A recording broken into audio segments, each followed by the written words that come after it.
Hi guys, good afternoon. Welcome back to my channel and welcome back for another vlog. It's another day and it's another vlog. So today it's Sunday, it's my day off. So nakita niyo naman sa ating thumbnail. Yes, mag-unboxing tayo ng ating bagong vlogging camera which is yung ating DJI Pocket 3 Combo. So finally nakabili na ako ng panibagong camera. Nakapag-upgrade na ako after 2 years.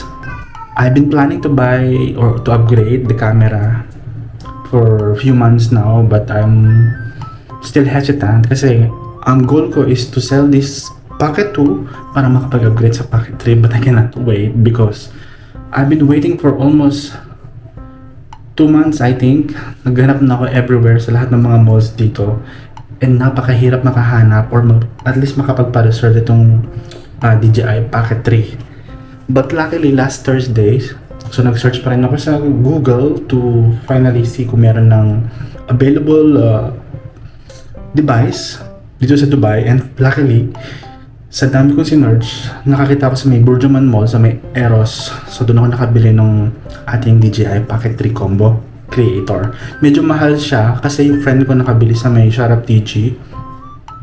Ang binili lang niya is around 2.5 or 2.7 if I'm not mistaken. But yung nabili ko sa may Eros, since talaga napakahirap and last piece siya guys, last piece, ang purchase ko sa kanya is 3,100 dirhams. Ano naman siya? Combo Creator. Bali, ang kailangan ko na lang bilhin sa kanya is yung memory card. So guys, ito na yung ating DJI Pocket 3 Combo Creator. Hawak-hawak na natin. Bali, na-purchase ko sa last Thursday. So nagpunta ako ng may Burjuman Mall. And then after nun, tsaka ako umuwi ng Ajman. So I'm so happy kasi talagang ilang months ko itong hinanap. Lagi ako nag-aas sa mga camera shop dito sa may Dubai to call me back kung meron na silang stocks. Kasi yung sa Sharap Legia sabi sa akin, after 2 months pa magkakaroon ng stock sa store nila. Same thing with the Virgin Mega Store Dubai. So nanggaling na ako ng Dubai Mall, Mall of the Emirates, Deira City Center, and finally nakakita ako sa may Burjuman Mall. So unbox na natin guys, samahan niyo ako. I'm so happy na kapag-upgrade na ako ng camera. And I hope I'll make more vlogs and more memories sa ating bagong camera. And to those na naghahanap ng Pocket 2 guys, ipopost ko tong aking Pocket 2 camera para ibenta sa aking social media. So sana may bumili. So ito na guys, mag-unboxing na tayo. So ito yung ating DJI Pocket 3 Combo Creator. Ay, finally natupad na yung aking dream.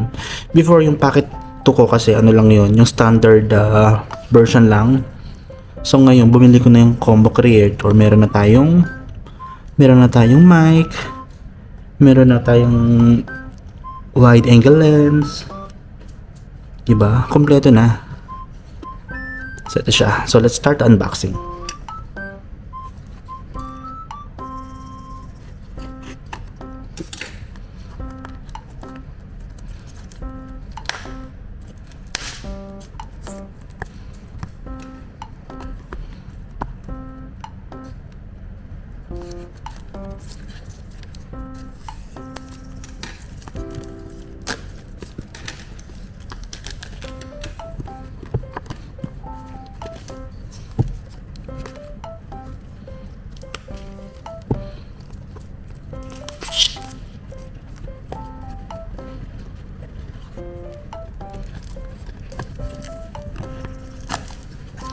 So pagbukas mo ng bag, meron siyang silica gel. And then ito na yung pinakang pouch niya. Bakit parang medyo madumi siya?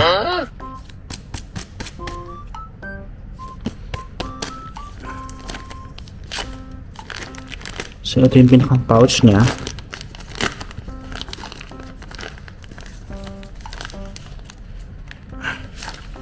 Yay! Ito na yung ganda ng pouch niya, in fairness. So yung laman ng box, meron siya ditong mga documents, paper, manual, stickers. So ito siya, ang daming papel and ano tong laman na to?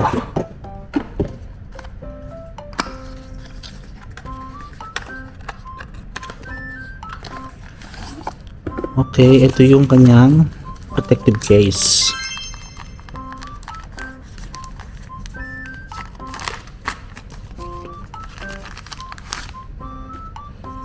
Okay guys, ito yung kanyang protective case.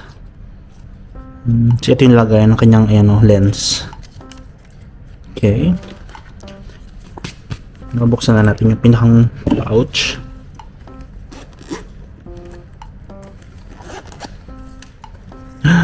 Ito na siya guys.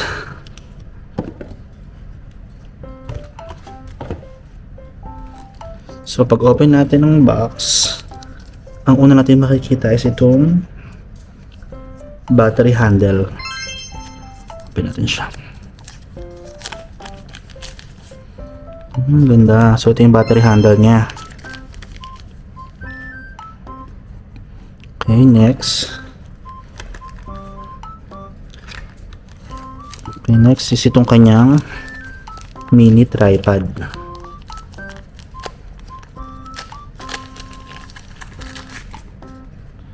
Mini tripod.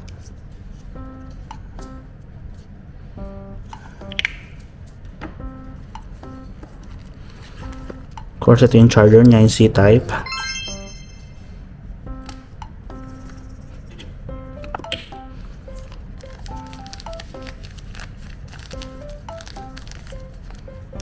Tapos ito yung kanyang wrist straps. And also ito yung kanyang windscreen. So ito yung i-cover ko dun sa mic, sa may transmitter ba yun. And ito na yung pinakang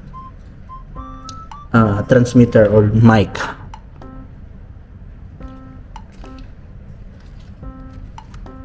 And ito yung kanyang wide angle lens. So lang. Ito siya. Didikit mo lang to doon.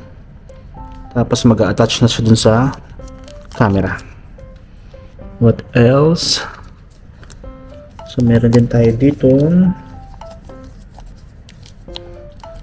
mini handle para pag pwede mo siyang i-attach sa tripod. Ito yun. Amazing. And meron ding silica gel. And finally, dito na tayo sa pinakang finale, ang ating DJI Camera Pocket 3. So wala pa akong nabiling memory card. I'll try later kung pwede ko magamit yung memory card ng ating DJI Pocket 2. But ito na siya. Although mas mabigat siya compare sa Pocket 2. However, mas malaki yung kanyang gimbal, yung camera niya, and then of course meron na siyang screen. Tanggalin na natin guys. I'm so excited. So ang sabi, para mag-on siya, i-flip mo lang yung, ito-turn mo lang yung screen ng kapag ganito. Ayun, nag-open na. And English. Device name.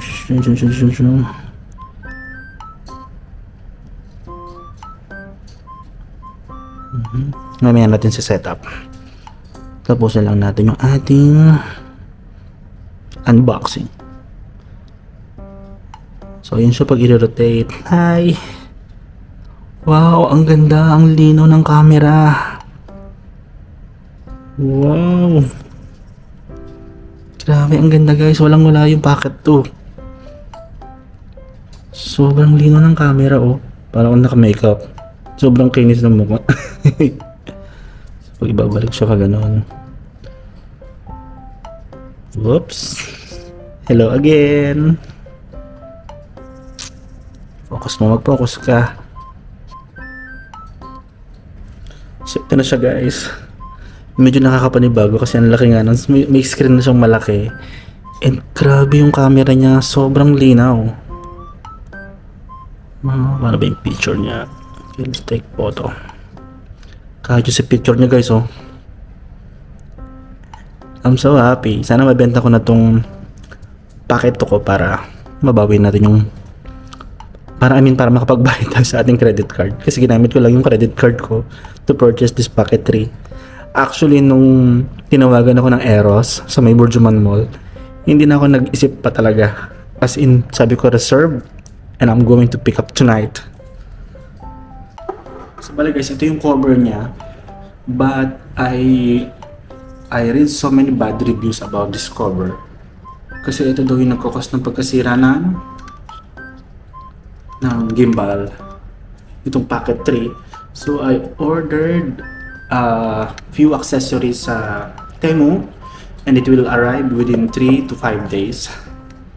So bumili ako ng protective cover niya and then ang case na rin. Ang case and then nung bag. Pero bakit siya nalog? Yung packet ko naman hindi.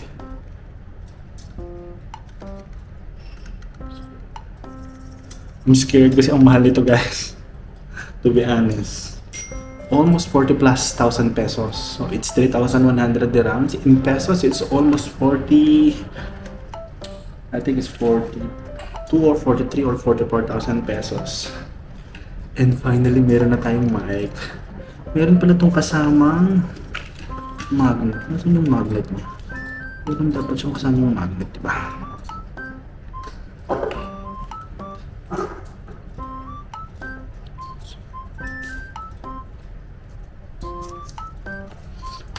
Ito pala guys, naiwanan sa bag. So ito yung magnet na i-clip dito sa mic para pwede ko siyang ilagay dito sa aking clothes or para pwede siyang i-fit para hindi malaglag yung mic. So magagamit ko to sa ating walking vlog, jogging vlog, or kapag mag-ano tayo, restaurant vlog. Oh my God, sobrang bigat niya. Mas mabigat talaga siya sa Pocket 2. I'm still ano ba, hindi ako makapagsalita. Hindi pa rin ako makapaniwala na I purchased nakapag-upgrade ako ng camera after 2 years of dreaming.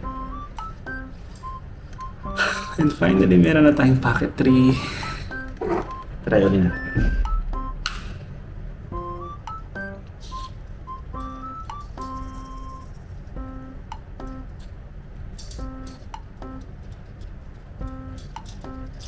So, ayan guys.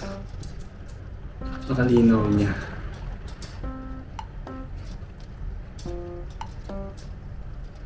So yun lamang po for today's vlog and I hope nag-enjoy kayo. See you next time. Bye! So by the way, sa next vlog, itatry natin siya. Itatesting natin sa labas mamaya. Mamaya or some other day. Itatry natin yung kanyang camera sa daylight at saka sa gabi.